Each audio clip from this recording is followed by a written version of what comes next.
ఈ గ్రహం తిరుగుతున్న తీరు, జరుగుతున్న విషయాలు చూస్తే ప్రాథమికమైంది ఏదో సుమారు 3:20 నుంచి 40 నిమిషాల్లోపు మారుతుంది. దీన్నే బ్రహ్మ ముహూర్తం అంటారు. ఇది 33 డిగ్రీల లాటిట్యూడ్ వరకే ఉంటుంది. మీ వ్యవస్థ, మానవ వ్యవస్థ ఇతిమిద్దమైన ఒక విధంలో పనిచేస్తుంది. ఇది ఒక అవకాశం. అందువల్ల ఈ అవకాశాన్ని వినియోగించుకోవాలనే ఒక చైతన్యం కలిగింది. మీ జీవితం ఈ విశ్వం అని మనం పిలుచుకునే ఎన్నో విషయాల సమాహారం. ఉనికి అని మనం పిలిచే ఎన్నో విషయాల కలగలుపు. కాబట్టి మనం ఒక పర్యావసానం. విశ్వం అనే అద్భుతమైన ఘటన యొక్క పర్యావసానం. మనది ఒక విడిగా జరుగుతున్న ప్రత్యేకమైన ఉనికి కాదు.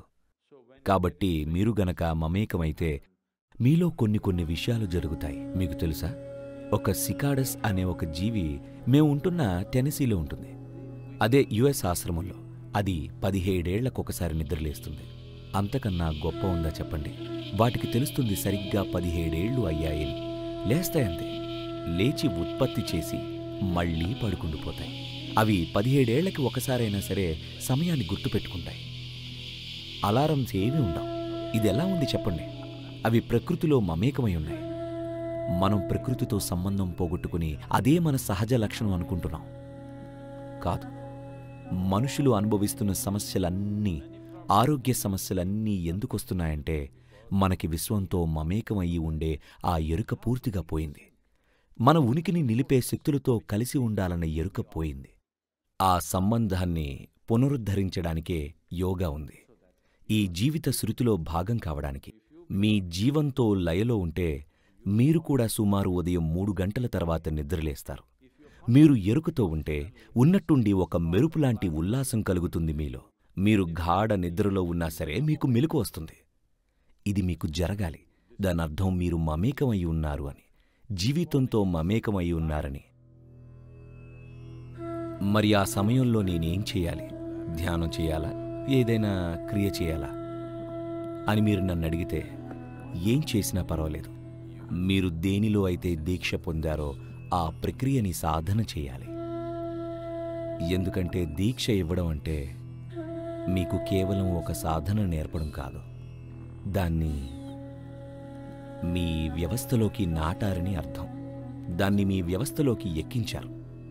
మీలో ఏ రకమైన సజీవ విత్తనం ఉన్నా సరే మీరు బ్రహ్మముహూర్తంలో నిద్రలేచి ఇక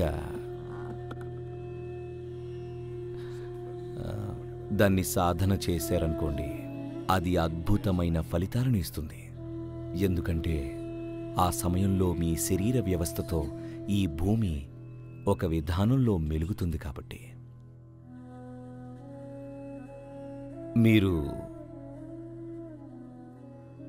మీరు ఒక విధంగా మీలో ఎరుకని సాధిస్తే a certain level of awareness is achieved within you. మీరే గమనిస్తారు. ఆ సమయం ఏదో మీకే తెలిసిపోతుంది. మీరు సరైన సమయానికి నిద్రపోతే మీరు అసలు గడియారం చూసుకోనక్కర్లేదు. మీకు తెలిసిపోతుంది 3:40 ఎప్పుడు అవుతుందో అని. మీ శరీరం చాలా వైవిధ్యంగా ప్రవర్తిస్తుంది.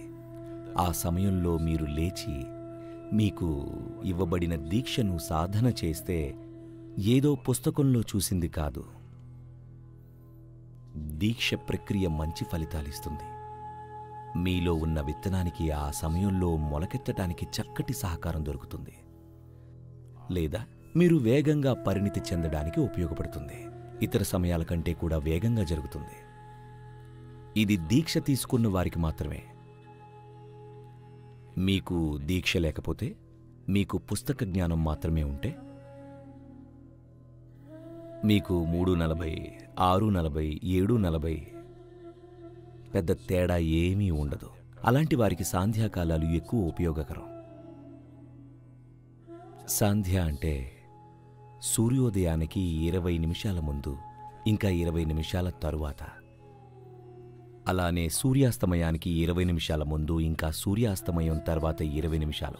అర్ధరాత్రి కూడా ఇలాంటిదే ఉంటుంది, కానీ దాని తీరు వేరు.